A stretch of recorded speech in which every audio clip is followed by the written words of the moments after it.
Bonjour tout le monde, bienvenue au premier podcast officieux, en fait très officiel de Ergon Podcast.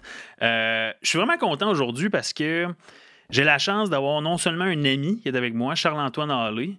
Salut Marquand! Comment ça va? Bien toi? En pleine forme. Super. Mais non seulement un nouveau membre d'Ergon, parce qu'on ne l'avait pas annoncé encore. Habituellement, les gens, ils voient les publications, puis ça fait comme un petit bout qu'on est plus tranquille parce qu'on était sur la fin de la construction d'Ergon. Puis, on n'avait pas fait de publication officielle pour Charles. Je m'étais dit, pourquoi ne pas profiter du moment pour enregistrer un podcast à la place? Puis ça donne qu'aujourd'hui, on a Charles qui va parler. En fait, c'est vraiment une belle discussion qu'on va avoir aujourd'hui. On parlait de son parcours entrepreneurial. On parlait aussi beaucoup de c'est qui Charles. On parlait de qu'est-ce qu'il aime faire dans la vie. On parlait de pourquoi il s'installait à Ergon. Puis en fait, ça va être une bonne discussion entre amis parce que le but du podcast, c'est oui, parler du domaine des affaires, parce que le podcast d'Ergon, on va toucher beaucoup à des gens qui sont en affaires, mais c'est beaucoup des gens qui entreprennent des choses. On ne veut pas juste ou simplement avoir des gens qui se lancent en affaires. C'est très niche, le domaine des affaires, mais il y a tellement de monde qui ne sont pas en affaires, mais qui entreprennent des projets ou qui ont un aspect entrepreneurial. J'ai écouté ta capsule que tu as faite ce midi, que tu parlais d'intrapreneur. Je suis curieux, on va sûrement l'aborder aujourd'hui. Ben oui. Très bonne capsule en passant. Merci beaucoup. Merci. T'es délectable. T'es un docteur du langage, Charles. Tu t'es débrouillé tellement bien pour le vrai. Tu vas me faire rougir, là. Arrête-moi ça tout de suite. Là. En plus, ça arrive. Là. Hey, je vais commencer avec la première question. Charles, comment ça va aujourd'hui? Ça va super bien. Je pensais que c'était clair, coudonc. Ouais, je sais, mais je voulais juste la reposer. Comment, parle-nous un peu, présente-toi à l'auditoire, parle-nous rapidement de, tu sais, qui est Charles, t'as quel âge, qu'est-ce que tu fais dans la vie, t'as une entreprise, mais je sais que tu es aussi en fin ou au milieu d'études scolaires, que tu es retourné à l'école, en fait, dans un domaine que je nommerai pas, je vais te laisser le nommer parce que c'est quand même très noble, en fait. Est-ce que tu vas aller dans cette carrière-là que tu vas nous présenter tantôt? Je le sais pas encore. Je voulais, si on veut, remplir ma boîte à outils de compétences, d'habiletés, de diverses connaissances. Je trouve vraiment que c'était juste logique, si on veut, pour poursuivre mon parcours scolaire. Fait que oui, je vais dévoiler ça dans quelques instants. Mais pour répondre à ta question plus concrètement, là, non, je ne sais pas encore. Je pense pas, du moins, que ça va être pour l'instant. Je pense pas poursuivre là, ces ambitions-là pour l'instant, mais peut-être comme projet de fin de carrière. Hey. Je ne sais pas. Je parle de fin de carrière, puis j'ai 23 ans. T'en auras jamais de 20 carrières, Charles. Ouais, 23 ans. Ouais, t'as bien raison. On s'est rencontrés back in the days à l'Institut Innovation Gatineau. Moi, je me rappellerai toujours parce que Charles est arrivé avec sa mère à l'Institut. Puis sérieux, c'était magique parce que à ce moment-là, moi, on appelle ça un flying rep.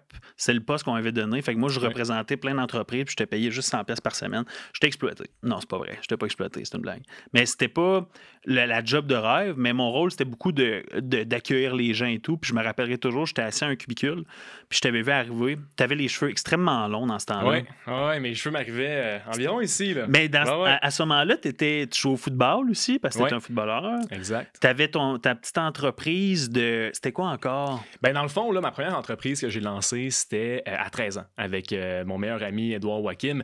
On avait acheté des machines distributrices puis en fait des vieux vélos de crème glacée réfrigérés. Tu sais, les vieilles patentes qu'on voit sur Kijiji puis on dit c'est qui le fou qui va acheter ça? C'est nous. C'est ça la réponse. Qu'on a retapé puis tu sais, avec nos petites cacanes de gars en secondaire 2, on faisait le tour de la ville, on pédalait, on se faisait des quads puis bon, un petit peu d'argent là, de poche. Du moins, on essayait. Puis on plaçait les machines distributrices dans des commerces. Fait que si on veut, ça pourrait être des garages, ça pourrait être des cliniques médicales, n'importe où il y avait une salle d'attente puis où les gens se disaient on va faire un choix pas santé. S'acheter un petit sac de chips, une petite barre de chocolat. Exactement. Fait que c'est ma première entreprise. Puis quand on s'est rencontrés pour la première fois en 2017, je pense que c'est ça. Entre 17 et 18 ans, on va dire, eh bien, je voulais me débarrasser. On voulait se débarrasser de cet équipement-là, de ces machines-là, mais j'avais déjà l'idée puis l'intention de démarrer Après Entreprends, qui est l'entreprise que je gère actuellement. Là. Ouais. Qui est une entreprise qui, ma foi, moi, les premiers balbutiements, en fait, d'Après Entreprends, c'était tellement... c'est beaucoup pédagogique, mais tu sais, je ne veux pas vendre la mèche, je vais te laisser parler. Explique-nous qu'est-ce qu'Après Entreprends. Dans le fond, là, Après Entreprends, c'est une entreprise qui spécialise en pédagogie entrepreneuriale puis en entrepreneuriat éducatif. Ce que ça veut dire, ces gros mots-là, ça veut dire, dans le fond, Écoutez que... bien. Prenez des notes. Comme en salle de classe. Ce que ça veut dire, c'est qu'on vient réellement rapprocher le monde des affaires du monde de l'éducation. Okay. On vient, si on veut, éliminer la scission entre les deux mondes qui pourrait avoir l'air évidente. Tu sais, bon, pourquoi mélanger les deux domaines ensemble? C'est parce que, d'après moi, d'après nous, eh bien, l'entrepreneuriat, ça représente le vecteur par excellence pour le développement de l'individu. Oui. Tu sais, je pense que j'en suis l'exemple, tu sais, par excellence de la chose, mais tu sais, à 13 ans, je manquais de confiance en moi. Je n'avais pas non plus les arts oratoires bien développés. Qui se sont, ma foi, extrêmement améliorés. Ben, merci beaucoup, merci beaucoup. C'était très, très bon. Mais en tout cas, mon point là-dedans, c'est que je connaissais pas grand-chose de pas grand-chose. Ouais. Puis en me lançant en affaires, même si, bon, je me suis casse la margoulette plus souvent qu'à mon tour, ben ça m'a permis d'apprendre vraiment de façon, comme vitesse grand V, en fait, de façon exponentielle, tu sais, de se faire tourner de bord par un propriétaire de commerce qui veut pas signer ton contrat parce qu'il y a des fautes d'orthographe. Ça te donne un peu une raison d'étudier un petit peu plus fort puis de mettre un petit peu plus d'attention dans ce que tu fais. Définitivement. Donc, tu sais, j'ai frappé des murs, je veux dire au pluriel, puis ce qui m'a permis vraiment de voir la pertinence de l'apprentissage, puis qui, en fait, qui a eu un effet direct dans mes études. Au secondaire, bon, j'ai eu de la difficulté à l'école. Je suis pas dans cette catégorie-là, entrepreneur, mais je n'étais pas non plus dans les premiers de classe. J'avais des 65-70% au secondaire. Au cégep, sans augmenter. Ouais. J'aurais cru... Excuse-moi, c'est peut-être une image que j'avais. J'aurais cru que tu étais beaucoup plus studieux et beaucoup plus... assidu peut-être à avoir des meilleures notes, quoique j'avais les mêmes notes. Okay. Mais moi, tu me regardes et tu vois clairement que je n'étais pas le gars le plus studieux. Non, écoute, je me suis jamais considéré comme étant studieux, du moins jusqu'à présent. Fait qu'au secondaire, tu sais, c'était un peu la loi du moindre effort. Là. C'est OK, je vais écouter, je prendrai pas de notes, je vais arriver à l'examen, je vais passer sur la peau des fesses, puis on passe au suivant. T'sais. Fait qu'au secondaire, 65-70, au cégep, 75-80, parce que justement, ben, l'entrepreneuriat m'a énormément aidé. Fait qu'autant en communication, coudonc, je me démarquais déjà en français, en anglais, peu importe, que juste de comprendre, même des cours au cégep de philosophie, qui ont l'air... Beaucoup de monde se pose la question, pourquoi je suis dans cette classe-là? Ouais. Pourquoi je veux pas être là? Ben, c'est bizarre à dire, mais aujourd'hui, puis ce matin d'ailleurs, on donnait une conférence à l'Université d'Ottawa, puis ça abordait vraiment les liens à faire entre la philosophie et le monde des affaires. Ouais. Je prends juste l'exemple d'Aristote, donc ethos, pathos, logos, qui sont 3 vecteurs pour convaincre. Convaincre autrui, une foule ou quoi que ce soit. Puis en affaires, on se rend compte qu'on peut vraiment les appliquer en 2022. L'ethos, par exemple, de convaincre par la crédibilité. Le marketing d'influence, techniquement, selon Aristote, c'est de l'ethos. Ça part de loin, TikTok et Instagram dans son temps. Mais ces gens-là sont... On y reviendra plus tard. Exactement, mais mon point là-dedans, c'est que j'avais au moins une raison d'être là. Ouais. Je me disais, OK, parfait, je vais essayer de trouver les applications concrètes de ce que je vais apprendre. C'est bien beau de savoir qu'Aristote est né et mort en telle année ou quoi que ce soit, mais moi, je veux voir, en 2022, c'est quoi les applications concrètes de la chose. Donc, ça me donnait une raison supplémentaire d'aller à l'école puis d'être un petit peu plus studieux, sans le devenir pour autant. Par la suite, justement, je me suis réellement lancé en affaires parce que je joue au football, comme tu l'as mentionné, déchirure de l'épaule, j'ai une opération, tout ça. Donc, j'avais des sessions, si on veut, de sport-études sans voir le sport. Ouais, juste les études. Puis, c'est justement dès lors que j'ai lancé Après Entreprends. Je me disais, je vais essayer d'aider le jeune qui, comme moi, à 13-14 ans, veut se lancer en affaires, mais a peut-être pas la confiance de le faire ou encore la boîte à outils de rempli pour se faire. Donc, c'est vraiment ça, l'éclosion d'Après Entreprends. C'est là qu'on s'est rencontrés également. Puis, en ce moment, je suis aussi étudiant à l'Université d'Ottawa dans le programme de sciences commerciales et Juris Doctor. Donc, pour...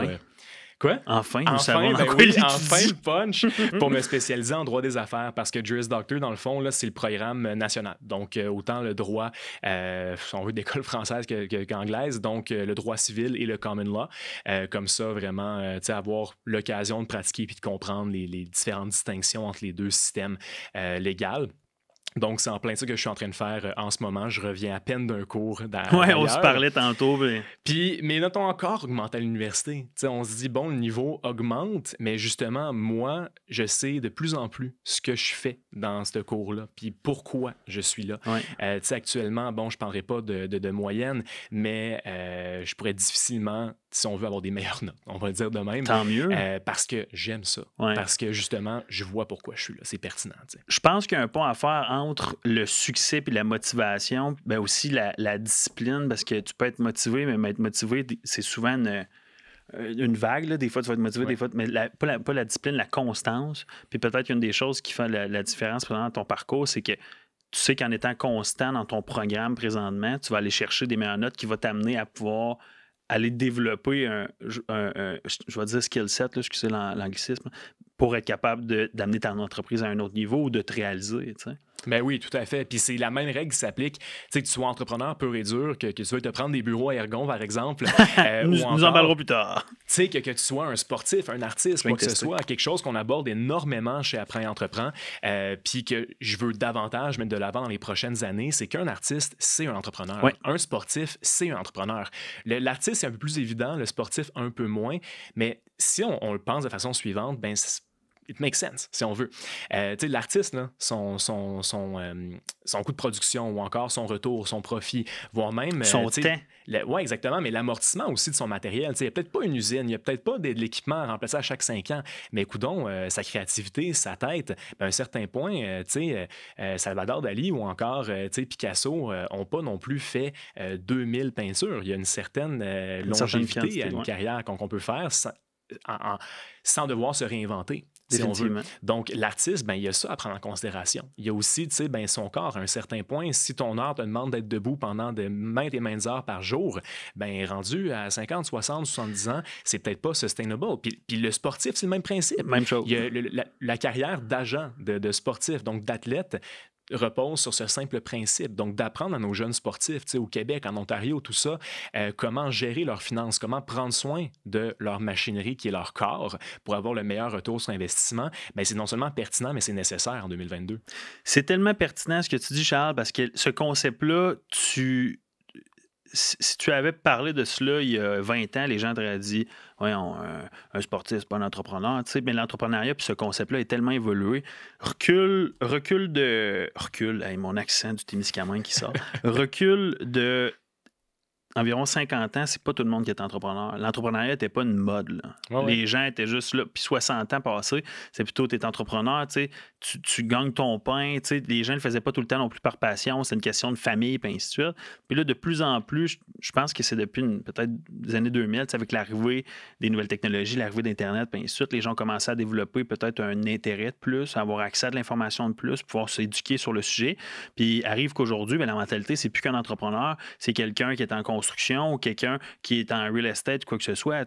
N'importe qui peut être entrepreneur. Il suffit d'entreprendre quelque chose à un certain point. Puis au niveau plus pointilleux, comme tu le mentionnes, autant le sportif que l'artiste, qu'un écrivain est un entrepreneur. Moi, je trouve ça pertinent, le concept de l'amortissement, que ton matériel n'est pas nécessairement un ordinateur, mais ton corps. Ouais. C'est comme, j'avais jamais pensé à ça, puis c'est brillant. Ben oui, définitivement. Je suis un ancien joueur de football, je l'ai dit tantôt, mais même les joueurs... Peux-tu braguer ici ou quoi? Là, non, tu le dis tous les jours? Écoute, au collégial, je suis même pas starter, là, fait que j'ai pas inventé. Mais ouais, on garde ça sous silence. Mais non, mais pour poursuivre sur cette ordre d'idée-là, tu sais... Il y a 50 ans, là, comme tu le mentionnais, ça a beaucoup changé, beaucoup moins d'informations. Puis, tu sais, un peu de nos jours, ben, il y a des entrepreneurs qui ont le statut carrément de star, si on veut. Des Elon Musk, des Steve Jobs, quoi que ce soit, ben, sont vus pas mal partout, tu sais. Donc, bien évidemment, au niveau culturel, ben, il y a comme un incitatif supplémentaire. Mais également, au niveau, si on veut, économique, ben, la situation a grandement changé. Mm-hmm. Dans le temps, là, par exemple, il y avait aussi beaucoup de décrocheurs qui se disaient, bon, j'arrive pas à fitter dans le cadre, dans la boîte, avoir de patron, quoi que ce soit, ben, je vais donner travailleur autonome, qui est une sous-famille, si on veut, entrepreneuriat. 100%. Mais en 2022, moi, je pense qu'il faut s'enlever la notion du fait que, coudonc, tu te lances en affaires, tu es encore à l'école. Regarde bien ça, dans une couple de mois, là, tu vas lâcher l'école. Tu vas commencer à faire un peu d'argent, tu vas tout lâcher, ça va tout cracher, puis tu vas revenir à l'école, tu vas avoir perdu des années de ta vie. Au contraire, honnêtement. Au contraire, moi, ça m'a rapproché de l'école, comme je l'ai dit. Ça m'a donné une raison de continuer. Puis aussi, tu sais, on dit également que je pense que ceux qui ont le plus de disponibilité, c'est les plus occupés. De quoi dans le genre? Parce que tu commences à bien gérer ton horaire. Tu sais, vraiment à tout connaître. Je vais essayer de me rappeler c'est quoi l'adage qu'il y avait. Ouais, je ne me rappelle plus exactement, mais mon point là-dedans, c'est que c'est tellement vrai. C'est oui, OK, j'ai des cours, mais je sais exactement quand je dois me déplacer. Donc, je peux être efficient avec mon temps, ce qui me permet de... Ça serait faux pour moi de dire que mon entreprise pourrait croître à comment je peux dire ça, un meilleur rythme si je n'étais pas à l'école. Au contraire. Au contraire. OK?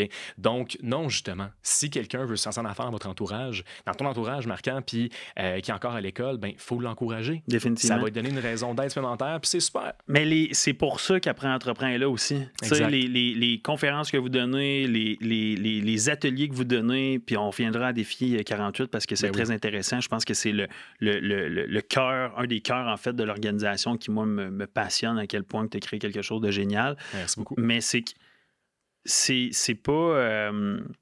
tu peux tout faire, en fait, quand tu es entrepreneur. Tu n'es pas obligé de juste faire une chose puis l'autre. Puis où est-ce que je veux en venir avec ça? C'est qu'avec Apprends Entreprends, d'éduquer, d'informer, de sensibiliser à un certain point. C'est pas nécessairement juste de la sensibilisation, mais d'être là pour montrer aux gens que tout est possible à un certain point, d'aller à l'école puis d'avoir une entreprise quand même. Puis je pense que de plus en plus, les gens comprennent qu'il y a un juste milieu. Moi, je l'ai fait l'erreur là, en entreprise. Là. J'en ai lancé 2 ou 3, des projets au début. Une que c'était une minute, après ça, c'était des projets. Puis je me suis impliqué dans multiples projets. Là. Je pense que tu le sais très bien. Ça fait longtemps qu'on se connaît quand même. Puis il y a une fois que j'ai juste tout lâché pour faire ça, puis ça n'a pas été une bonne idée.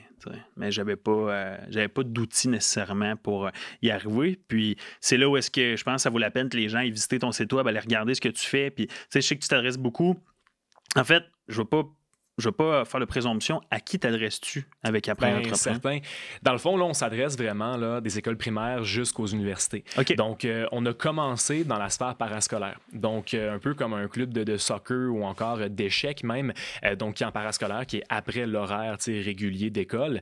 Nous, en fait, on offre un cours optionnel. Donc, oui, bien évidemment, c'est un modèle utilisateur-payeur où ben, l'étudiant s'inscrit, participe à une séance par semaine, comme un cours. Puis, on l'accompagne de l'idée jusqu'à la commercialisation de son premier projet d'affaires. Donc, c'est comme plein de petits Charles-Antoine, de petits Édouard à 13 ans, qui veulent se lancer. Puis honnêtement, c'est cool parce qu'aujourd'hui, ça fait quoi? 4-5 ans qu'on a commencé, après Entreprends, qu'on l'a lancé. Fait que là, notre première cohorte, ceux qui avaient comme 16 ans dans le temps, ben aujourd'hui, comme 22-23 ans. Puis honnêtement, c'est malade. La plupart d'entre eux sont encore en affaires. Puis même s'ils ne gèrent pas la même initiative qu'ils avaient imaginé quand ils étaient au secondaire, ben ils me réécrivent puis sont comme « Hey, là, je l'ai mon idée. Puis j'ai décidé d'aller étudier à telle université puis lancer tel projet. » Puis c'est juste malade de voir cette effervescence-là, voir ces petits fleurons-là du Québec. Puis de vraiment prendre le pas de recul d'il y a 5 ans par rapport à aujourd'hui. Fait que bon, ça, c'est une de nos sphères. Mais avant, c'est que moi, je me rappelle très bien... Tu sais, j'avais été faire des conférences pour Apprendre Entreprendre. Puis je me rappelle très bien de certains, je n'aimerais pas les noms, là, mais comme il y en avait comme 2-3 qui encore aujourd'hui sont en affaires. Pour de vrai, là, j'y regarde aller, là, puis c'est impressionnant. Puis je pense que c'est plus que... Parce que l'entrepreneuriat, c'est pas vrai que tu vas lancer un projet puis que le premier projet va développer. Tu vas développer des aptitudes, des compétences de leadership, de communication, de logique également. Puis à un moment donné, c'est ton bagage, tu sais, c'est le compound effect. Ça, c'est un livre que je recommande de Darren Hardy, de l'effet cumulé. Puis c'est que chaque petite chose, tu vois pas le résultat sur le moment, mais c'est qu'après 1 an, 2 ans, 3 ans, c'est là que tu vois le résultat de tout le travail que tu as accompli puis tu as fait. Ben oui, exactement. Puis je pense que tu regardes ça après 5 ans, puis eux, ils n'ont pas arrêté là, depuis Apprends Entreprends V1. Là. Ils ont juste continué, puis là, aujourd'hui, c'est le fruit de leur labeur. Tout à fait, puis ils deviennent en même temps des ambassadeurs. Ah oui. C'est bien beau que je parle d'Apprends Entreprends, mais la plus belle chose à regarder, ben c'est ce que nos étudiants d'il y a 3, 4, 5 ans sont en train de vivre actuellement. Même s'ils sont à 100% responsables de leur succès actuel, puis c'est eux qui sont les fonceurs, puis ils méritent tous les lauriers là, qui existent, ben juste de voir cette évolution là, ça montre qu'on a été la bonne bougie d'allumage au bon moment. Fait que le parascolaire, après ça, on s'est rendu compte. Regarde, on s'est rendu compte avec... Écoute, dis-le à la caméra. Là. Qu'est-ce que tu as remarqué? On s'en est rendu compte. Moi et mon partenaire, Éric Charlebois, d'ailleurs, que je salue, qui lui, d'ailleurs, a toute l'expérience au niveau de la pédagogie, de l'éducation que moi, j'ai pas. OK? On s'est rendu compte qu'au Québec, là, dans le PFEQ, donc l'École secondaire québécoise, pretty much, eh bien, il y avait un cours qui est accrédité par le ministère qui s'appelle Sensibilisation à l'entrepreneuriat. Quand je dis qu'il est accrédité, ça veut dire que un peu au même titre qu'un cours de sciences ou de français qui te donne 2 ou 4 crédits à ton bulletin, donc pour ta graduation, puis bien évidemment, mieux tes notes sont et puis plus de crédits tu as et plus de chances tu vas avoir pour rentrer dans les programmes contingentés. Ouais, définitivement. Donc, c'est sûr qu'il y a un bel attrait à ça. On a décidé en voyant ça, puis en passant, il n'y avait aucune maison d'édition. Il n'y avait pas d'entreprise qui avait écrit la structure du programme. Le ministère va publier un curriculum ou encore un peu les compétences à développer dans le cadre du cours, mais la charge revient aux enseignants de bien s'équiper puis de formuler un plan de match pour l'année qui se tient. Bien évidemment, un cours de mathématiques, il y a plein de compagnies, donc RP, Chenelière, quoi que ce soit, qui proposent des ressources pédagogiques, des manuels, des cahiers d'activité, tout ça, donc ils ont une base. Mais dans les cours à option, qui ne sont pas obligatoires, mais l'opportunité est comme pas assez profonde, pas assez intéressante pour ces grosses machines-là. Pour qu'ils développent, puis ouais. C'est ça, OK, parfait, on va vraiment développer la structure, mais nous, on l'a pris le bête. On a développé nos manuels, nos ressources, même des capsules, donc vidéo, pour faire arriver le monde de l'éducation comme en 2022. Là, oui, mettons. Puis on a commencé, bien évidemment, à vendre ça aux écoles. Donc là, on a la sphère parascolaire, on a la sphère scolaire. Fait que oui, on a des enseignants qui enseignent le cours entrepreneuriat avec les ressources d'après-entreprend, avec les chargés de cours d'après-entreprend, fait que toute la patente. Puis on a également tout ce qui est en dehors de la sphère scolaire, puis on va y revenir bientôt, comme tu l'as mentionné. Mais ça avance. Ça avance tranquillement mais sûrement, en voulant dire que le cours, c'est pas toutes les écoles secondaires qui sont obligées de l'enseigner. Mm-hmm. C'est vraiment une décision de l'école, puis bien évidemment, il y a une pénurie d'enseignants en ce moment. Fait que c'est plus difficile de convaincre quelqu'un d'ajouter un nouveau cours quand t'as pas le staff. Je dirais que sur environ 400 écoles secondaires au Québec, il y en avait une vingtaine, trentaine qui l'enseignaient avant que nous, on arrive dans le marché avec notre proposition. Maintenant, il doit en avoir, j'ai pas les statistiques. Là, vas-y rough, c'est pas grave. Vas-y rough, je dirais plus d'une cinquantaine. Là. C'est génial. 50, 60, c'est génial. Pas dans le genre. Fait que tranquillement mais sûrement. Fait qu'à chaque année, on commence à travailler avec un 5 à 8 nouvelles écoles de ce côté-là. D'ailleurs, hier, j'étais à Montréal, justement, on vient de signer un contrat avec une super école qui voit vraiment les choses d'un nouvel œil, une direction qui est super dynamique, puis on vient, si on veut, mettre en place un projet entrepreneurial dans l'unité. Devine dans quelle matière, c'est qui l'enseignant qui va enseigner ça? L'enseignant? Oui, c'est quoi son background ou c'est quoi la matière qu'il enseigne encore aujourd'hui?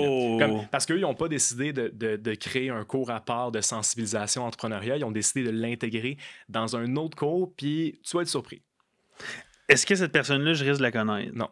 OK. Ben, tu sais quoi la question exacte? La question, parce que t'as dit plein de mots, là, mais dans quel cours Okay. Est-ce qu'ils ont décidé d'intégrer l'entrepreneuriat? Fait que c'est-tu le français, c'est-tu les langues, c'est-tu les mathématiques, c'est-tu les sciences? C'est-tu Donne-moi un choix de réponse de 4 choix. Bon, soit un cours de langue, soit un cours de maths, soit un cours de sciences. On va dire langue. Cours de sciences. Ah, ouais! Cours de sciences. Brillant. Fait que leur cours de sciences et technologie, il va avoir une évolution du mois de septembre jusqu'au mois de juin. Puis à travers ça, les étudiants vont produire. Fait qu'il y a le côté technologique, il y a le côté production où ils peuvent apprendre c'est quoi de la réfraction, c'est quoi, peu importe les termes qui sont utilisés dans le domaine. Puis ils ont un projet commun, vraiment, qui est une entreprise-école qui sont en train de lancer leur cours de sciences. C'est complètement fou, Charles. Tu innoves, vous innovez, puis le terme il est vraiment utilisé, innover, mais c'est quand même le terme à utiliser, d'arriver puis d'intégrer l'entrepreneur à un cours de sciences. Est-ce que tu serais le premier au Québec à le faire? Je pense pas. J'aimerais ça dire oui, mais... OK, t'es le premier invité que j'ai au Québec qui me dit qu'il le fait. Fait qu'on a déjà... Non, mais je dis... Oui, on est la première entreprise à le faire. Première entreprise à le faire, surtout à grande échelle. Ouais. Mais on a des enseignants très talentueux au Québec qui sont super innovants à leur manière. Je suis convaincu qu'à quelque part au Québec, que ce soit en Abitibi-Témiscamingue, à Rimouski, dans le Bas-Saint-Laurent, à Québec ou à Montréal, qui s'est dit à m'amener... Moi, là, je suis tanné du cours traditionnel, du cadre traditionnel. Moi, je vais inclure l'entrepreneuriat, les arts, peu importe le domaine dans son cours pour l'emmener au prochain niveau. Fait que non, je suis convaincu qu'il y a plein d'enseignants qui ont déjà soit essayé ou qui le font encore aujourd'hui, mais nous, on vient l'uniformiser, si on veut. Bravo. Exact. Moi, avant qu'on tombe sur le sujet de hors scolaire et tout, tu mentionnais il y a quelques instants que lentement mais sûrement... Il y a deux choses, moi, je crois, qui ont deux adages que je me suis fait dire, quote, pour tous ceux qui ne savent pas qu'est-ce qu'un adage, deux quotes.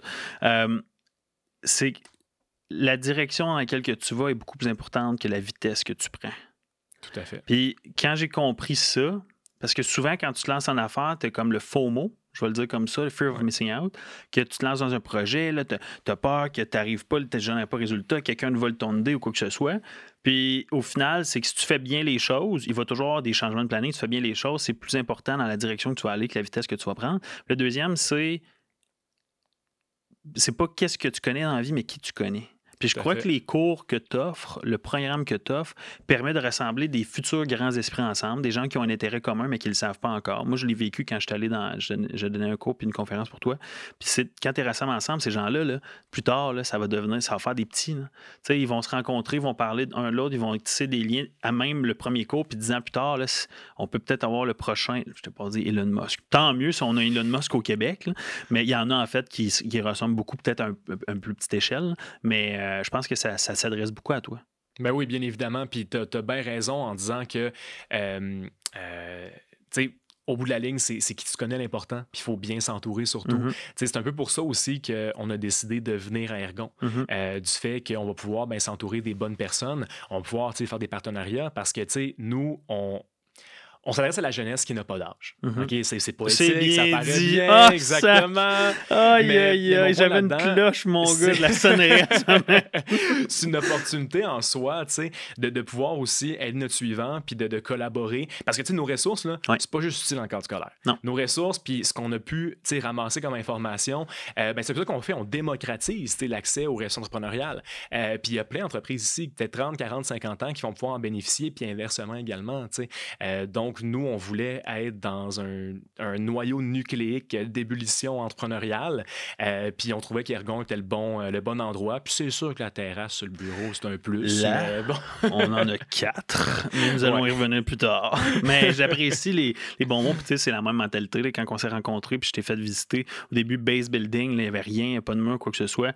Je t'ai partagé la vision qu'on avait. Puis de bâtir un hub entrepreneurial ici. Ergon, puis j'y reviendrai tantôt parce que je veux qu'on termine avec après entreprendre parce que je trouve ça hyper pertinent. Puis, le but du podcast d'aujourd'hui, c'est non seulement qu'on échange ensemble, mais c'est de mettre la lumière sur toi. Tu sais, veux pas. T'es un ami, t'es un membre, mais plus loin que ça, t'es un entrepreneur qui mérite d'être découvert. Je dis ça, puis Charles vient récemment d'être nommé par la jeune chambre de commerce de Montréal pour... comme jeune entrepreneur de l'année avec un impact social. T'as pas besoin que je fasse un podcast avec toi pour que les gens apprennent à te connaître. You're everywhere. Merci beaucoup. Mais j'aime souligner tes succès, Charles. Moi, je suis vraiment fier, puis j'ai beaucoup de chance de t'avoir dans ma vie personnelle puis professionnelle. Puis je pense que qu'est-ce qui va se bâtir ici va solidifier encore plus notre relation.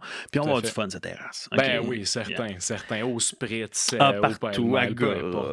Oui, moi, j'ai hâte que le Pile Mile ouvre. Ouais, vraiment, là, pour ceux et celles ceux et celles qui écoutent qui vont écouter le podcast savent qu'il y a déjà un premier Pile Mile qui s'installe, qui est dans le vieux hall, mais il y en a un deuxième Pile Mile style bistrot un peu plus. C'est complètement fou. Il n'est pas ouvert, mais il y a des fenêtres, fait que je le vois, qui va ouvrir imminemment. Là. Mais comme n'importe qui a un projet de construction, tu dis dans 2 semaines, c'est dans 2 mois. C'est littéralement ça. Fait vécu. Fait vécu. J'en parlerai pas aujourd'hui. Non, c'est ça. Mais c'est ça. Fait que je saute au sujet, mis à part ça, on parlera d'Ergon tout à l'heure, mais parle-nous de Défi 48. Qu'est-ce que Défi 48? Dans le fond, là, une chose qu'on a réalisée dans nos programmes, okay, donc au niveau scolaire, au niveau parascolaire, c'est que le problème, là, puis justement pour venir augmenter le taux d'étudiants qu'on a, qui vont réellement s'en affaire. Parce qu'il y a des idées, tout le monde, on a une classe de 30, les 30 ont des idées, puis parfait, on bâtit leur projet. Mais à la sortie de l'année scolaire, là, il y en a peut-être 10, 15 sur 30 qui mettent vraiment en place leur projet. Fait qu'on a commencé à se poser la question pourquoi. Puis comme j'avais commencé à le dire, on s'est rendu compte que le problème était rarement la créativité, même juste la persévérance, la motivation ou encore l'engagement de l'étudiant dans son projet. C'est pas une question de temps. C'était une question de savoir s'assumer. Puis, tu sais, c'est difficile, on va se le dire. Tu te dire haut et fort, je veux devenir entrepreneur. Telle chose, ben oui, je veux la faire fleurir, puis ça vient de ma tête, c'est moi qui veux le mettre sur place. Puis non, j'ai peut-être pas encore les compétences pour arriver à mes fins, mais je vais bien m'entourer. Puis de dire ça à 14, 15, 16 ans, ben il faut du courage en sacrifice. Chapeau à ceux qui le font. Exactement. Fait que là, on a commencé à réfléchir, ben, comment est-ce qu'on peut venir les encourager? Comment est-ce qu'on peut venir leur faire gagner en confiance en eux-mêmes? Puis la réponse nous est venue... d'un élément très lointain dans l'éducation ou encore l'entrepreneuriat. T'approches un petit peu du micro, juste pour... je regardais en fait la série de films Hunger Games. Games qu'on connaît oui, je me rappelle l'histoire-là, vas-y, c'est très bon. Exactement. Et puis là, à un certain point, je me filme sur pause. Puis je dis, sacrifice. Je pense qu'on a notre solution. Tududum. Let's go à la table à dessin. En fait, là, tu sais, pour ceux qui ont soit pas regardé Hunger Games ou encore qui ont encore de la misère à faire le lien entre les deux. Le jeu de la fin, le jeu de la... Ben, tu sais, Hunger Games, dans le fond, là, c'est, il y a, je pense, 12, 13 districts de quoi dans le genre. Ouais. Puis, dans le fond, Chacun des Capitole, le Ouais. Capitole, qui est dans le fond, bon, le regroupement, si on veut, de la haute classe, si on Ouais. veut, de ceux qui ont Le un peu plus d'argent. UP, quoi. le- C'est ça, le côté Toutes les UP. réserves viennent là. Ben, eux, ils se sont dit, ils veulent pas de soulever la population, ils veulent pas de guerre civile ni rien parce que c'était supposément arrivé là, dans la série de films. Donc, à chaque année, pour se remémorer, tu sais, un peu la peine, le chagrin, la douleur ressentie par la guerre, on va repêcher deux tribus, dans le fond, membres de chacun des districts. On va les faire s'affronter dans une arène intérieure jusqu'à la mort, dans le fond. Là. Donc, dernier survivant remporte les Hunger Games. Et puis, c'est un peu comme une émission comme Survivor, donc en nature et tout, mais aux stéroïdes. Dans solides. un temps limité aussi, eux. Ben, Ouais. Je pense pas qu'il y a un temps limité, Non? mais non, en tout t'as cas, raison. c'est bien évidemment, on est dans science-fiction. Ben non pas science-fiction, mais on est Ben en oui, fantasy. c'est du science-fiction quand même à un certain Bon, point. ouais. C'est sûr et certain que c'est extrémiste. Là, Ben, mon peut-être, point, c'est là. que c'est fictif. Exactement, Au bout de la ligne, ouais, c'est bien ça. évidemment. Fait que Charles n'a pas lancé. Il équipe pas les gens avec des. Ah, le mec le mentionne. Non. Wow, on se calme les On nerfs, est là. vraiment pas là. Non, mais mon point là-dedans, c'est ce que j'ai admiré du concept, c'est le côté ludique de la chose. Ouais. C'est le fait que la situation de survie a l'air tellement authentique pour les participants. T'sais, donc, on est vraiment, par exemple, dans une forêt. Il y a vraiment des répercussions concrètes, bien évidemment, parce que c'est un jeu de survie, mais tout est contrôlé de l'externe. S'ils trouvent, les gens du Capitole, que les affaires se passent pas assez bien, il n'y a pas assez d'action. OK, un petit bouton, puis c'est ça, il va avoir un glissement de terrain, il va avoir un arbre qui va tomber, il va avoir un feu de forêt. Bon, peu importe, ils contrôlent vraiment tout de l'externe. Pour les participants, ils n'y voient que du feu. Même s'ils le savent, là, c'est OK. T'es dans faut l'action, que là. Je sauve ma peau, on s'entend. Donc, je suis dans l'action, let's go. Puis mon point là-dedans, c'est que je me suis dit, OK, c'est comme un microcosme. Si on veut de centre de survie, y a-t-il la possibilité de créer un microcosme pour le monde des affaires? Donc, une bulle de protection, si on veut, temporaire de 48 heures, où les participants devraient commercialiser une entreprise. Donc, oui, crier haut et fort que « Hey, j'ai un produit à vendre, veux-tu l'acheter? Non, parfait, je m'en vais au prochain. » Mais qu'en même temps, donc oui, ce soit concret. Je parle pas de jeu du commerce, je parle pas non plus de simulation c'est boursière. pas. Là. Je parle pas de fictif, je parle d'une vraie entreprise, de la vraie argent, je parle de réelles initiatives, mais qu'en 48 heures, ils se fassent dire non. En 48 heures, ils se plantent, qu'on contrôle ça, mais qu'au bout de la ligne, après le 48 heures, là, à la ligne d'arrivée, ils se disent « Wow, j'ai tout fait ça, j'ai pas perdu en confiance, coudonc. » Je suis capable. Je suis capable, c'est ça, je suis capable. Imagine, en 48 heures, j'ai réussi à faire ça. Ça fait 2 ans que je reporte. Puis là, en 2 jours, j'arrive à lancer une entreprise qui atteint rentabilité. Hey, imagine ce que je peux faire en 10 ans. T'sais. Puis je fais une petite parenthèse parce que j'ai une question pour toi. Ouais. Si pendant le 48 heures, il y a quelqu'un qui lance une idée, c'est du génie. Est-ce qu'elle peut prendre cette idée-là puis par la suite vraiment la commercialiser? Bien évidemment, c'est l'objectif. T'imagines-tu, Charles? Ben oui. T'imagines-tu, hein? C'est pas mal mieux placé pour moi. Moi, je me l'imagine. Tu lances en 48 heures une idée, tu fais 1000, 2000, 5000, 10 000, puis là, tu fais comme, OK, avec mes compétences, tu dois tellement faire gagner en confiance les gens, là. Ben, c'est vraiment le fun à voir. Puis, bon, je vais vas-y. skipper un peu Excuse-moi. la question parce que je veux venir à quoi tantôt par rapport à ça. Mais tu sais, concrètement, le défi 48, c'est quoi aujourd'hui? Ouais. C'est un rallye entrepreneurial de 48 heures. Les équipes de 4 à 6 membres partent avec $1 et ont comme objectif de mettre en place une entreprise, une initiative ou un projet qui va atteindre profitabilité. Dis bien profitabilité dans ce même laps de temps prédéfini. Donc, ils partent avec rien, même pas une idée. Puis là, ils doivent trouver l'idée. Ils doivent créer l'image de marque de l'idée. Ils doivent gérer leurs finances. Ils doivent la vendre. Ils doivent même faire la prestation de service, faire la livraison de produits. Parce que nous, si ça dépasse 48 heures, on le compte pas. Donc, par exemple, tu crées un jeu de société. Tu veux le vendre. Bien, c'est bien beau avoir la vente, avoir l'argent. Mais si le client n'a pas le jeu, donc tu ne l'as pas livré, tu t'es pas vraiment libéré de toute responsabilité avant ta clientèle, nous, ça ne compte pas. Donc, tout doit être fait en 48 heures. Fait que bien évidemment, l'individu se développe de façon exponentielle. Il vit beaucoup d'adversité, mais il apprend à se relever. Parce que, hey, si je vis mon premier obstacle à l'heure 2 sur 48, ben le temps va être long si jamais je trouve pas une solution. Fait que let's go. Puis là, ces temps-ci, ben, depuis en fait maintenant 2 ans, on fait une tournée pan-québécoise avec le défi 48. Donc, on a transformé ça en compétition. On se déplace de Chicoutimi à Gatineau, à Montréal, à Québec, à Rimouski, à Trois-Rivières. Écoute, juste pour te donner une idée, là, je mets au moins comme 15 000 km sur mon champ chaque été. Mais oui, c'est comme un gros tournoi. Puis on a une finale. La finale a eu lieu au Mont-Tremblant cette année. Et là, justement, c'est pas l'entreprise qui va atteindre la rentabilité qui gagne parce qu'ils l'ont déjà fait. Ils l'ont déjà fait en qualification. Là, c'est l'entreprise qui a le plus grand potentiel de croissance et de maturité. C'est génial. Cette année, je te lance une coupe de stats rapides parce qu'on a fait le bilan. Puis là, je contrôle les stats sur le bout de mes doigts. Là, je les connais. Dans le fond, sortons l'information brûlante. 25 entreprises cet été qui ont été lancées à travers les 8 villes qu'on a faites. Il y en a 11 qui poursuivent leurs opérations. Wow. Okay? Donc, qui vont continuer à commercialiser c'est proche de leurs 50%, ça, Charles. En 48 heures qu'ils ont fait ça. Exact. L'année passée, on était à quelque chose comme 10%, de quoi dans le genre. Cette année, on est entre 40 et 50%. Puis c'est notre mission d'ailleurs de l'année, fait qu'on est bien content de ça. Puis dans les 11, on va être bien honnête, là, ils m'impressionnent toutes. Wow. L'équipe qui a gagné... Pauvre toi! juge de la... Ben, en fait, non, on n'est pas juge. Tout est quantifiable. On avait développé un modèle.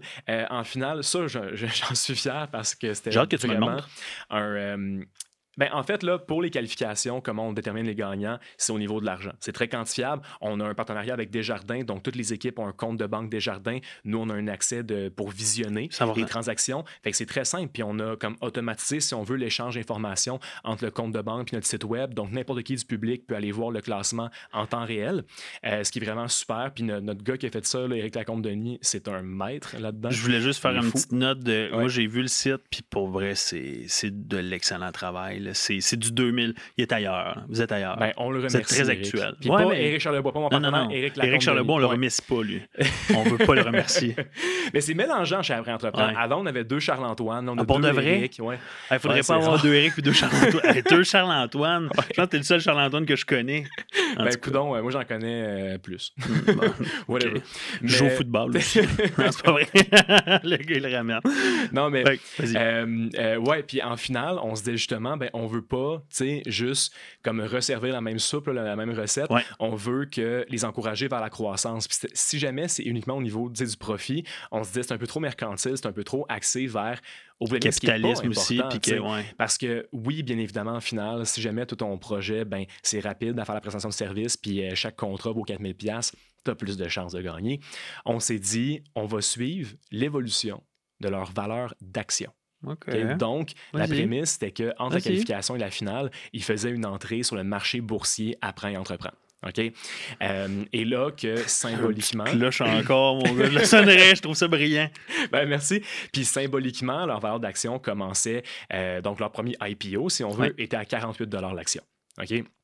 Puis là, à travers les épreuves qu'on leur faisait vivre, les épreuves qui sont comme réelles, on va se le dire, fait qu'ils pourraient avoir une pénurie de main-d'œuvre, ils pourraient avoir quoi que ce soit, ils en vivaient 8. C'est tous des facteurs que tu contrôles à l'externe encore. Exactement. C'est bon, ça, Charles. Fait que, il va falloir que je m'inscrive. Tu me l'avais pas posé, mais... En fait, je peux donner un exemple d'épreuve. Puis les épreuves, quand je dis, c'est pas fictif. C'est pas, il y a telle situation, on veut un plan. Non. C'est, par exemple, on leur disait, j'évite toute l'histoire derrière, là, parce qu'on aime ça... faire du storytelling en même temps. Ah, j'adore. Mais on leur dit, OK, toute entreprise qui se respecte, qui veut croître, va devoir penser à la trame narrative qu'elle va diffuser sur les réseaux sociaux, sur son site web, sur ses valeurs, sur son identité de marque, mais qui dépasse le côté visuel, qui dépasse le logo, qui dépasse le nom d'entreprise, tout ça. Donc, on vous donne 3 heures pour développer une stratégie de communication qui va être programmée, qui va être diffusée, qui va être designée et qui va être rédigée pour le prochain mois. Donc, 1 mois de publication, de design, de visuel en 3 heures. Mais c'est pas tout. Après ça, on leur dit, par contre... Dis-moi tout! Là, au niveau pédagogique, on voulait faire commencer tout le monde sur un pied d'égalité pour pas que quelqu'un, justement, qui a déjà créé du contenu, soit avantagé. Donc, on leur a dit, par contre, l'élément commun, donc l'obstacle qu'on vous donne à tout le monde, donc au Mont-Tremblant, je le rappelle, c'est que durant ces 3 heures-là, pendant que vous créez votre trame narrative, vous créez vos visuels, vous devrez envoyer la moitié de votre équipe gravir le Mont-Tremblant. Ben voyons OK? donc! Non, attends, c'est pas fini. Ah, c'est pas fini! Gravir le Hey, c'est croustillant de plus en plus, à ça. pied. OK. Et vous devrez trouver une façon d'inclure comme un peu le... pas la valeur, mais... d'inclure, comment on l'avait formulé? D'inclure, tu sais, le fait de gravir un obstacle, de toujours viser plus loin, plus haut. Puis ça doit être ça, la trame de fond Cette de votre stratégie de métaphore-là, un peu communication. comme... Exactement. OK. Donc, vous devez créer du visuel en escaladant, on va le dire, dans le Disons-le comme ça, Mont-Tremblant. on se comprend. Et vous devez justement, on veut voir une évolution. Fait que vous commencez au début de la montagne, vous finissez à la fin. Ça doit représenter 1 mois de publication. Ça doit vous permettre également de plugger vos produits, de faire des promotions, de faire des publicités. Puis la qualité qu'on a eue, mon gars, c'était malade. C'est tellement... Excuse-moi, là, c'est fou, Charles. C'est Ben, fou. merci. J'ai hâte de voir. Ben, tu sais, là, on en parle rapidement, puis tu sais, c'est intéressant parce que les gens apprennent à te connaître sous cet angle-là, puis ça part de la simple idée au début de DV48, puis là, t'es rendu pan-québécois, puis t'es rendu à avoir une finale qui ne se base pas seulement sur la profitabilité, mais sur le concept de, là, t'es rendu une entreprise établie. C'est ça, là, au final. Tu sais, c'est comme si les gens, dans un certain sens, puis moi, je me On va trompe. dire ça de même. Ouais, t'es pas établi, mais tu démarres pas ta business quand tu es Ouais, là. ouais. Tu sais, déjà établi, déjà parti. Puis là, l'aspect boursier là-dedans, l'aspect d'intégrer la stratégie de communication, de marketing, puis en plus de ça, Ben l'aspect oui. sportif. Tu sais, je pense qu'il y a c'est génial. Mais là, mon côté geek va ressortir. Là. Vas-y. Mais là, petites épreuves-là, il y en a 8 dans le final. OK? Puis en fait, dans même les qualifications, on a 8 Excuse-moi, également. on vient d'avoir en live un nouvel abonné. Wow! Ça, mais on n'est pas en live. Fait que... non, mais c'est juste... Mais bon, en tout cas, c'est un petit message. Si c'est pas déjà fait, allez donc liker. Hein? Ouais. Allez liker. Je regardais ta caméra. Allez liker la page d'Ergon, Ouais. aussi d'Après Entreprend et aussi du Défi 48. Exactement. Bon, ça Puis va de être dit. G-Man Go, en fait, parce que c'est G-Man Go. Le studio s'appelle G-Man Go. Ouais. Fait que en gros, puis je te coupe rapidement, mais le studio, c'est G-Man Go parce que c'est des G-Man Production, qui est Jérémy Prudhomme, qui est le producteur, un ami, il est devenu un ami, mais c'est lui le client, le collaborateur pour le studio. C'est lui qui a tout pensé à ça. Fait qu'allez, de toute façon, on va le publier sur Ergon, on va tout taguer. Fait que faites juste cliquer sur tous les liens, puis faites juste tout vous abonner. T'sais. Exactement. Simple comme ça. Mais Fait que- ouais, comme je le disais, mon côté geek va ressortir. Mais toutes ces épreuves-là, il y en a 8, peu importe l'édition du Défi 48. Venez faire fluctuer la valeur de l'action avec un taux prédéterminé. Fait qu'il finissait en première position, c'était un gain de 10%. Deuxième position, plus 6, plus 2, moins 2, moins 4, moins Tes 10. Donc, ça représentait la réaction du marché face à leur performance. Mais là, c'est pas tout. Parce que le marché boursier, on va se le dire. T'sais, je ne sais pas si tu as des investissements, mais moi, j'en ai. Puis c'est sûr que pandémie, pas pandémie, Ça des fluctue. fluctuations, puis ça stresse un petit peu des fois. Mais justement, on s'est dit, hey, on a des partenaires. Hein, on a des Rio Tinto, des Desjardins. On a du beau monde qui nous supporte. Ben, on va les inviter. Puis au lieu d'être des membres du jury ou encore des partenaires, ben, ils vont être des représentants du marché, donc de la population du marché boursier. Donc, à chaque, il y a le Q1, Q2, Q3, Q4. Ton année complète, là. À chaque fin de quart, donc chaque 12 heures durant 48 heures, ils vont devoir présenter leur bilan comme une conférence de presse devant le marché. Et le marché va devoir réagir face à leur stratégie, puis réagir de façon subjective, on va se le dire. Mais c'est ça le marché boursier. Tu sais, des fois, il y a des choses vraiment unrelated par rapport à la business, mais le monde vont paniquer, vont vendre. Ou encore, c'est quoi? Les autos électriques, c'est rendu populaire. J'ai vu mon voisin, il y en a une. Tesla c'est bien monte. cool. Ben, écoute, on Tesla monte. Ouais. Donc, c'est très subjectif. Puis on s'est dit, il va y avoir 4 fluctuations programmées à cause de leur conférence de presse de Q1, Q2, Q3, Q4. Et c'est déterminé par les partenaires qui ont une réévaluation. Charles, est-ce que tu viens de Planète Terre, toi? C'est sûr, mon gars. Moi, Arrête-moi ça. Non, mais je t'agace, mais je trouve ça, c'est juste magique. Puis ça m'amène à une question. Ouais. Quand est-ce qu'on organise un défi 48 à Ergon? N'importe quand. On va le faire cette année. Honnêtement, On va c'est le le faire. fun à faire. C'est fun sûr à qu'on le animer. fait. Comme oui, bien évidemment, j'ai hâte à un certain point de déléguer. Ce défi 48, là, C'est beaucoup de travail. c'est beaucoup de travail, oui, mais animer ça, c'est une bête en soi. Parce que c'est 48 heures de suite. Fait que si un participant à 2 heures du matin a un problème, ou encore, tu sais, eux, ils continuent leur vente, ben il faut, nous, qu'il y ait un membre de notre équipe qui soit réveillé puis qui puisse répondre aux questions. Parce que ce serait trop facile à dire aux étudiants, je veux dire aux participants, ouais, lance-moi en 48 heures, mais nous, par contre, on fait du 9 à 5. Ouais, T'sais, ça marcherait pas. non, là. exactement. Fait que nous aussi, on est entrepreneurs. Fait pas que nous, on l'essence va les même. suivre au bout. Ouais. Mais c'est épuisant. Puis Ouais. après ça, c'est la fin de semaine qu'on fait ça généralement. Après ça, on vient le lundi en Outaouais. Là, on a 2 2 jours pour récupérer, puis on repart le jeudi pour une autre région. Donc, on peut pas vraiment accomplir le travail entre-temps. Fait que bon, oui, j'ai hâte de déléguer, mais en même temps, ça me tente pas parce que c'est le fun T'aimes ça, à animer. puis t'es bon là-dedans. Ben, merci C'est ton beaucoup. bébé, tu sais, Merci. veux pas. Puis C'est le fun, puis... Ce que j'allais dire, justement, pour revenir à ton point de tantôt, là, on parlait du développement de l'individu en cadre du défi 48 qui gagne en confiance, puis que c'est juste le fun à voir, c'est inspirant. Ben, pour nous également, puis tellement que l'année passée, dans la première tournée pan-québécoise du défi 48, moi, Eric, notre équipe d'animateurs, on regardait ça, puis des fois, on avait juste le goût de s'ouvrir un sac de popcorn, de se prendre une bière, puis de dire « que c'est drôle ». Mais pas drôle comme... Non, c'est drôle. C'est récréatif, c'est entertainant. Tu Ouais, regardes ça, t'es comme wow. C'est comme du divertissement, mais oui, c'est wow. Mais aussi, tu te dis, hey, je me suis posé la même question quand je me suis lancé. J'ai hâte de voir comment ils vont résoudre le cas. C'est bon. Puis, mais pas juste ça. Oui, il y a de la bisbille. Oui, il y a des fuck-up qui arrivent, comme des équipes qui se chicanent parce qu'ils s'entendent pas. Puis si, puis ça, il y en a. Mais c'est comme occupation double. C'est la vie. Exactement. Les rebondissements, ben oui. les oh my God. Ben, ça se passe aussi en entrepreneuriat. Puis dans Défi 48, ben, on comprime ça en 48 heures. Fait que c'est sûr que c'est super distrayant. Puis on s'est dit, hey, on filme un épisode pilote d'une télé-réalité. Il faut qu'on fasse de quoi avec ça. Au pire des pires, ça va être un bon souvenir. Puis dans le meilleur des cas, ben, on va réussir à vendre le concept puis ça va voir le jour à la télévision. On a produit ça. Je ne rentrerai pas dans les détails, mais le projet avance bien. Ah, bonne nouvelle! Ben, l'épisode, en fait, est disponible. Ouais, je sais, je l'ai sur notre page Facebook est disponible. Puis pour une gang de personnes qui n'avaient aucune expérience en télé, on a embauché du monde comme qui nous représentait, qui nous ressemblait également. Fait que c'est du monde, je pense. Oui, exactement, les productions Roll. Du monde de mon âge, dans vingtaine, puis on leur donne le mandat de faire un épisode pilote. On avait 10 personnes de staff qui faisaient strictement ça.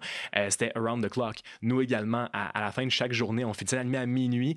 Il faut aller après ça en studio pour enregistrer nos réactions face aux équipes. Wow. C'était toute une paire de manches. Mais mon point là-dedans, c'est que, comme bien évidemment, il y a de l'amélioration à faire sur le pilote, mais un 30 minutes, puis honnêtement, moi, je le trouve le fun à regarder. J'en doute pas. Pour une gang de personnes qui n'avaient jamais fait ça, je trouve ça quand même impressionnant.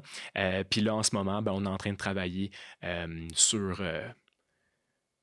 un modèle... Sur la suite logique des choses. Génial. On va le dire demain. J'aime entendre ce que j'entends. Merci, Charles, de nous partager cette expérience-là, puis de nous partager tout ça. Puis j'aimerais qu'on parle peut-être tantôt, là, après, mais de parler par rapport à Roll, parce que nous, ici, tu sais, je t'avais déjà lancé l'idée. Là. Change du show du coq à l'âne. Là, je veux parler un peu de pourquoi tu viens t'installer ici. Tu t'installes à Ergon. Comment que tu vois la vie Ergon, comment que tu le présentes et tout. Mais avant qu'on tombe là-dessus, tu l'avais dit qu'on voulait lancer une série web, nous, à partir probablement, à mon avis, dans la logique des choses, ce serait plus à partir de janvier 2023. Puis, pour tout le monde qui nous écoute, peut-être que vous avez déjà vu l'émission Le Bureau, The Office. On s'entend que c'est vulgaire, c'est con. Le bureau. Ouais, le bureau, mais c'est pas ça, c'est The Office. Excuse-moi. Ouais, j'ai juste voulu... Traduction, en tout cas, c'est ça. Le bureau, The Office, excusez. Puis... Bureau en gros. Merci de commenter l'épisode. Imagine-tu, on leur envoie ce segment-là, puis là, il y a comme 5000 views, man. Ils m'appellent le matin. Oui, bonjour, c'est combien les plans de commandite? J'apprécierais. En fait, ils sont dans la mire, mais bon, ça sera plus tard. On veut lancer une série web qui, là, je peux brainstormer des noms, mais ce serait le coworking, tu sais, ça n'existe pas encore, tu sais, le concept. Puis j'aimerais ça qu'on en discute parce que possiblement qu'on pourrait le faire avec Roll. Certainement. J'avais pensé aussi, je lance la pine de même, à Chris Morgan. Chris, qui est en Outaouais ici, on avait eu certaines discussions à suivre pour la suite des choses, mais j'ai bien aimé cet épisode-là. Puis je vais définitivement l'année prochaine participer à Défi 48. Puis moi, je te l'ai déjà dit quand on avait nos premières discussions, on devrait en hoster un ici. Je pense qu'on a la place, on a les installations. Je dis ça, puis les gens, la seule chose qu'ils voient en fait du contenu d'Ergon, c'est soit sur nos médias sociaux ou soit les podcasts. Puis quand tout va être installé puis décoré, là, ça va être vraiment différent. Les gens vont comprendre l'essence même de qu'est-ce qu'on fait. Je pense que le monde va réaliser aussi que tu es beaucoup moins beau en personne. Oui, définitivement. Là. Comme c'est tout. Les caméras là, font tout le travail. Là. Comme ma peau semble extraordinairement belle et mes cheveux splendides, mais en réalité... Oui, on passe à autre chose. Mais pourquoi tu viens d'installer Ergon, Charles? Qu'est-ce qui te fait triper, mettons, de quand je t'ai rencontré la première fois, de dire Charles, j'aimerais ça que tu viennes à Ergon? Parce que tu m'as tordu le bras. Non, mais sans blague. Je suis pas très bon en vrai, puis je suis méchant en plus. Non, mais sans blague. Sans blague, parce que, ça dit tantôt, tu sais, on collaborait déjà un petit peu ensemble, on est des amis, fait que bien évidemment, tu sais, on veut s'encourager mutuellement, c'est sûr. Mais la raison, c'est que nous, initialement, nos bureaux étaient, après Innovation Gatineau, là, nos premiers bureaux étaient là. Ensuite, on s'est dirigé sur nos propres bureaux, en fait, dans la zone industrielle à Gatineau, donc sur Jean Proulx. Beau bureau, presque 2000 pieds carrés, vraiment beaucoup d'espace, mais bien évidemment, propre bureau, voulant dire que c'est à nous de faire l'entretien, ci et ça, puis parce qu'on a une équipe aussi qui est éparpillée, je vais le dire comme ça. Mon partenaire est à Hawkesbury, dans l'Est ontarien, voulant dire que, tu sais, on n'est pas à tous les jours ensemble. On a une employée, Esther, que je salue, qui est super bonne, qui est en Floride, à Miami, temps plein. On a un stagiaire qui est à Bruxelles, donc en Belgique. Puis on a... International, dans le fond, après entrepreneur. Non volontaire. C'est pas volontaire, là, aucunement. On a mis une offre d'emploi. On a embauché Star, on a mis une offre d'emploi, puis c'est la meilleure candidate. Fait qu'on l'a embauché en pleine pandémie. Fait que de toute façon, tu sais, c'est pas comme si elle était en présentiel. Puis notre stagiaire est en Ottawa initialement. Puis, une couple de mois plus tard, il a décidé de continuer ses études, son université, dans une université en Europe. Fait qu'il a fait le switch. Puis, à part le fuseau horaire qui change, c'est pas vraiment plus complexe. Non, définitivement pas. Puis, on a bien évidemment d'autres employés puis des collaborateurs à Montréal, Gatineau, ci et ça. Mais mon point là-dedans, c'est que on n'avait pas besoin d'autant d'espace. Puis, en même temps, d'aller au bureau, tu sais, puis il y a des jours que j'étais seul ou encore qu'on était deux, tu sais. Puis, bien évidemment, d'échanger, de brainstormer, de prendre un café avec des gens, ça, sur le coin d'une porte, c'est le fun. Ça me manquait. Mais en même temps, moi, je suis quelqu'un qui a aussi, de l'autre côté de la médaille, besoin de mon espace. De fermer la porte puis de dire, regarde, pas je déconnecte, là, mais pour le prochain 6 heures, je fais pas de social. Je vais être asocial, je vais travailler, je vais grind it out, là, puis 100%, that's all. Donc, j'aime moins ça, les open space. Je suis pas un grand believer, moi je vais dire comme ça, dans tout ce qui est open space et des coworking extrêmement ouverts. Fait que de base, ce que j'adorais d'Ergon, c'est le fait qu'il y avait beaucoup de bureaux privés. Bureaux privés, fait que tu as ton petit cocon, tu peux vraiment fermer la porte, tu peux travailler. Tu as en même temps la proximité à tellement de restaurants, tellement de commerçants, très intéressant, de qualité en Outaouais. Ça va littéralement être le nouveau... Je ne sais pas dire centre-ville, là, mais comme où les choses se passent. On va dire comme ça. Le nouveau centre-ville, le premier village urbain. Je pense que le terme utilisé, ce serait vraiment exactement. Ça. Fait que le côté village urbain, le côté lifestyle m'intéressait bien évidemment. La zone industrielle, c'est super, on a beaucoup d'espace, beaucoup de parking, mais aller prendre un café, aller faire 10 minutes de route, aller me prendre, je sais pas moi, un taco chez Olivia, super bon restaurant, encore une fois, il faut que je me déplace en auto, puisque ici, tout est à proximité, ce que j'adorais. Deuxième chose, juste pour résumer mes points. Là, tu prends ton temps. C'est côté bureau privé qui m'intéressait énormément.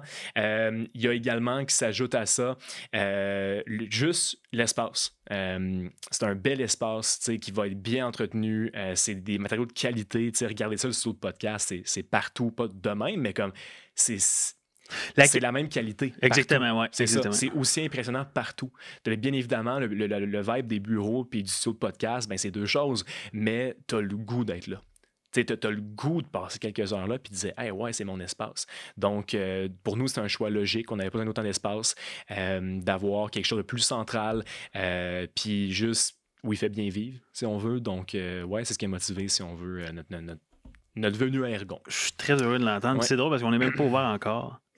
On ouvre le 4 officiellement, le 4 octobre prochain au grand public, c'est-à-dire les gens vont pouvoir planifier des visites pour venir voir, mais je suis content de l'entendre parce que je n'avais jamais vraiment reposé la question après qu'on ait officialisé l'entente, mais ça me fait chaud au cœur parce que quand on a commencé à le développer, l'objectif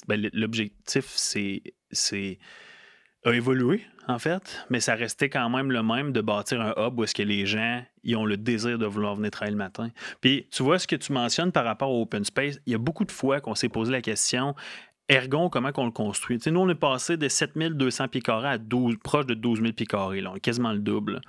Fait qu'il y a une grosse question de modèle d'affaires, de rentabilité, d'ainsi de suite. Est-ce que ça va fonctionner? Mais la chose qu'on a pris un guess avec, puis on le prend présentement, mais les réponses qu'on a en ce moment sont excellentes. Là. On est rendu à 5... Là, je l'ai dit là, même si ça ne sortira pas demain, mais on est rendu à 50% officiellement des bureaux privés loués, puis on va dépasser ça. Merci.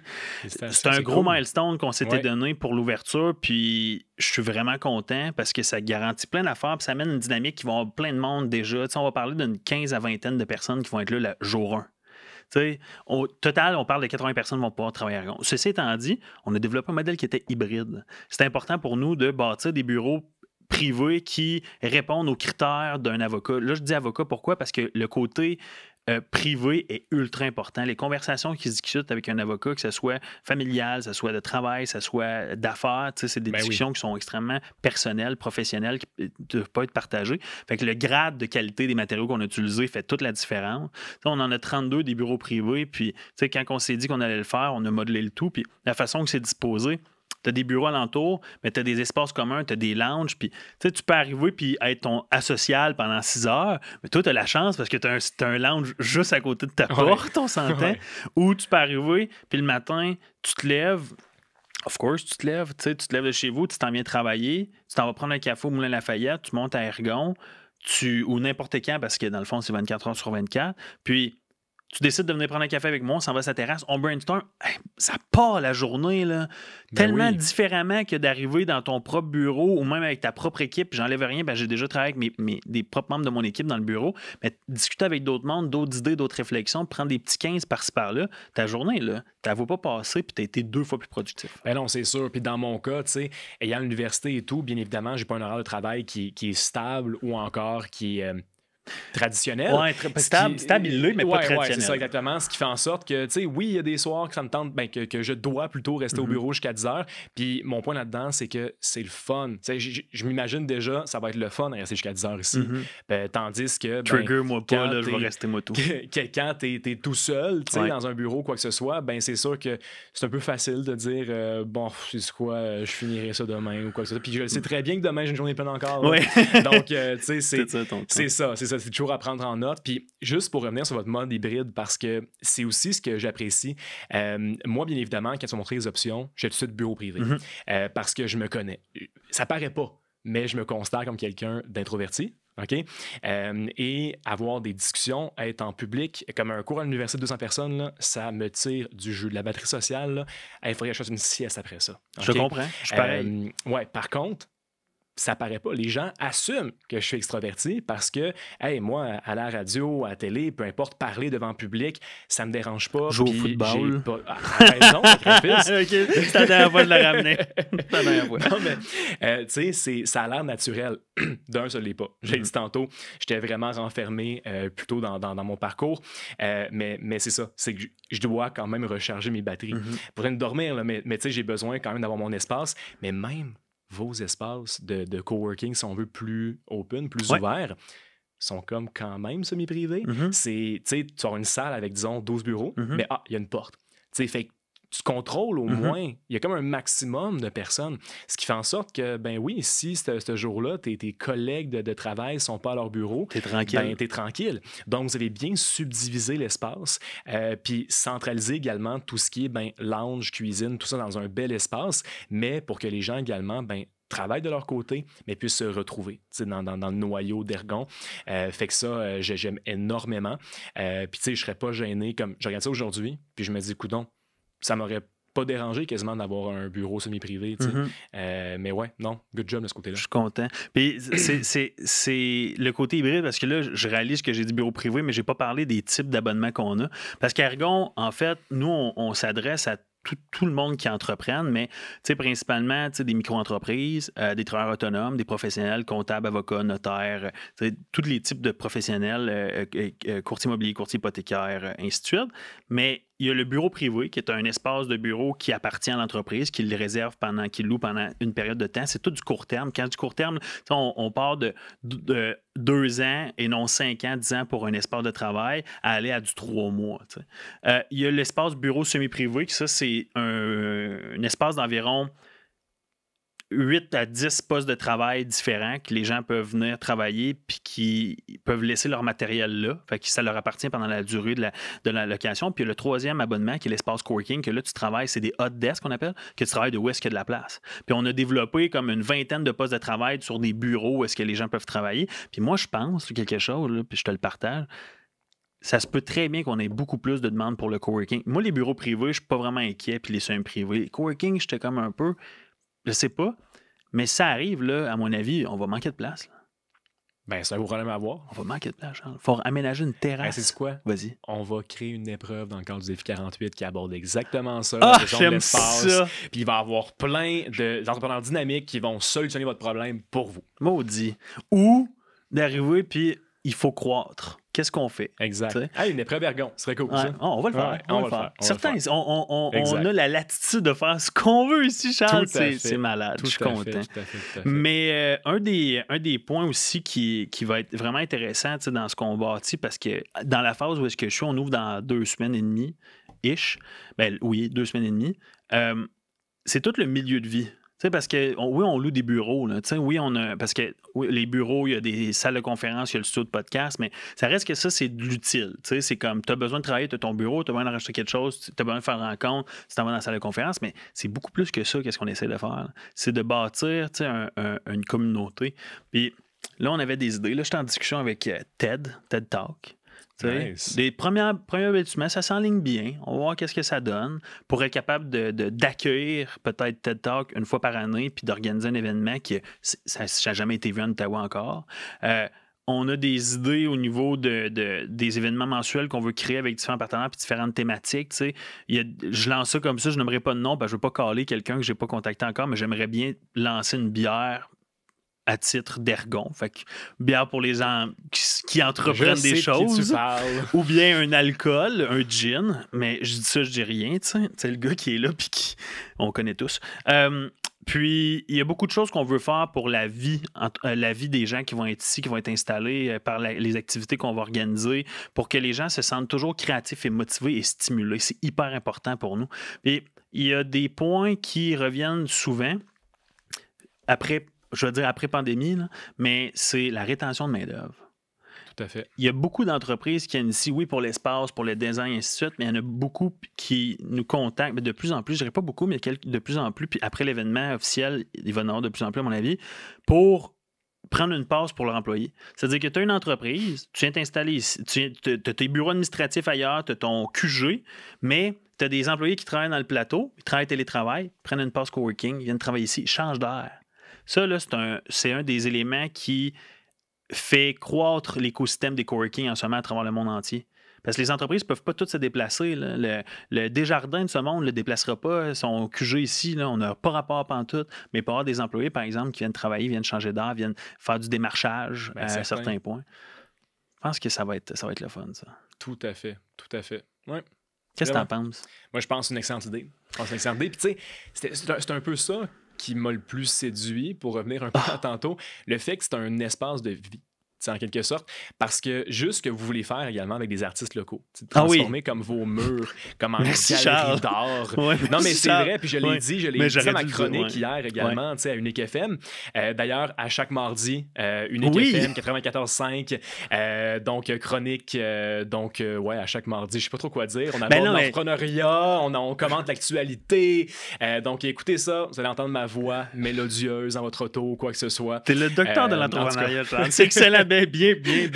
T'as séduit la foule. Les gens mais juste pour poursuivre, mais mon point, c'est que j'y crois réellement. Puis j'en ai parlé justement hier d'Ergon à la radio. C'est le fait que, tu sais, c'est vraiment un espace de communion, de rencontre entre l'artiste, l'entrepreneur, le travailleur autonome, les représentants de grandes entreprises, ce qui est vraiment super. Fait que est-ce que c'est strictement pour entrepreneur pur et dur? Non. Est-ce que c'est un coworking, si on peut l'appeler de même, parce que comme je dis, moi je le qualifie même pas de coworking, qui se destine uniquement à un type d'entreprise ou un type d'individu? Non, aucunement. C'est parfait, t'es un artiste, t'as de la misère à faire connaître, mais t'es talentueux, talentueuse, viens-t'en. On va t'ouvrir un mur, on va t'afficher. Ça va bien évidemment peut-être te rapporter des ventes, mais de deux, tu sors des commentaires, tu vas avoir une rétroaction du feedback. Puis tu vas pouvoir rayonner par la suite. Donc, les artistes ont leur endroit. Ceux qui sont plus fans, justement, après entreprise établie, après 5 heures, prendre une petite bière, il y a des terrasses pour ça. Va être... Arrête, là! Donc, non, moi, j'ai bien hâte d'emménager officiellement, parce que c'est signé, mais là, il faut emménager. Justement, après le podcast, je vais prendre des mesures pour aller chez Ikea, puis chez vous. Faire mon petit magasinage. Définitivement. Mais ouais, c'est vraiment cool. Cool. Puis je fais du pouce sur ce que tu as dit, parce que je voulais l'amener à la fin, mais je voulais l'amener tout de suite. Artie Kearns Galerie, en fait, de mon amie, c'est elle qui a designé Ergon avec Kearns Design, lancé une idée, un concept qui, ma foi, au début, j'étais comme, je sais pas, puis finalement, c'est vraiment une idée de génie, c'est de faire d'Ergon une galerie d'art. C'est-à-dire que si vous allez sur le profil de Stéphanie Kearns ou Artie Kearns Galerie, Artie Kearns Studio, vous allez pouvoir voir, même sur nos médias sociaux, sur Instagram principalement, présentement, on est en période de recevoir les portfolios. Fait que vous êtes un artiste qui peint, vous êtes un artiste qui prend des photos et qui est capable d'en faire des grandeurs nature, parce que c'est pas juste des artistes peintres qu'on un artiste accepte. Sculpteur. Ça, pas encore, parce qu'on peut pas l'installer de la manière qu'on l'a sur le mur. On va commencer. Les sculpteurs, contactez-moi. Ouais, Charles, il va vous mettre dans son bureau.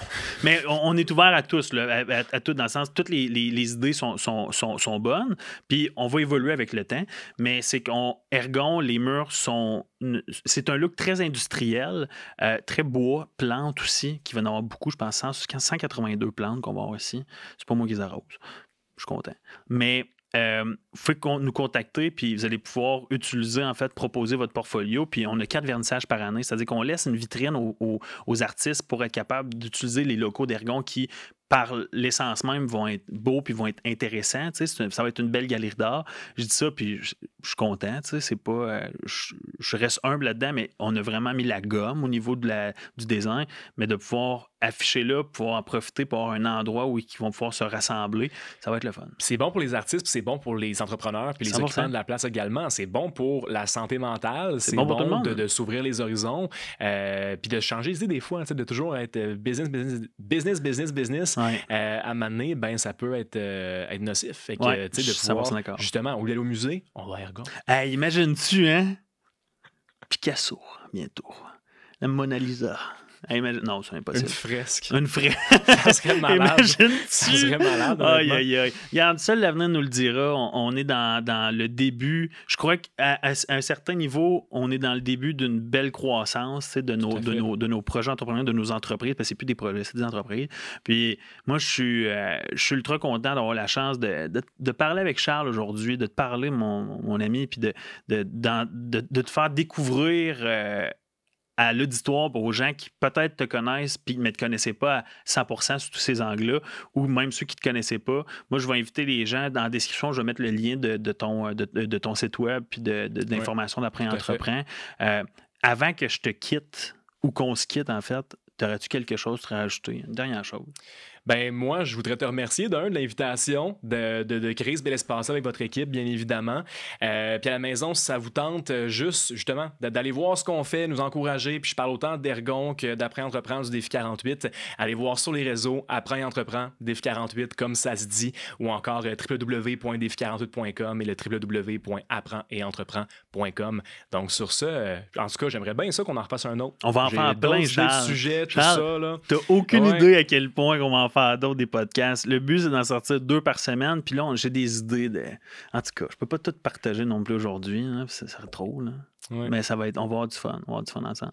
En vous laissant, merci pour votre écoute. Ça fait cheesy de dire merci à la caméra de même, mais merci quand même. C'est super le fun. C'est le premier épisode que j'enregistre pour Ergon Podcast. Fait que pour notre podcast. Je me sens choyé. Le premier épisode, on lance ça. C'est la première. Charles. C'est la première. On va l'annoncer très bientôt. Puis sur ce, passe une excellente journée. On va aller prendre des mesures là-bas.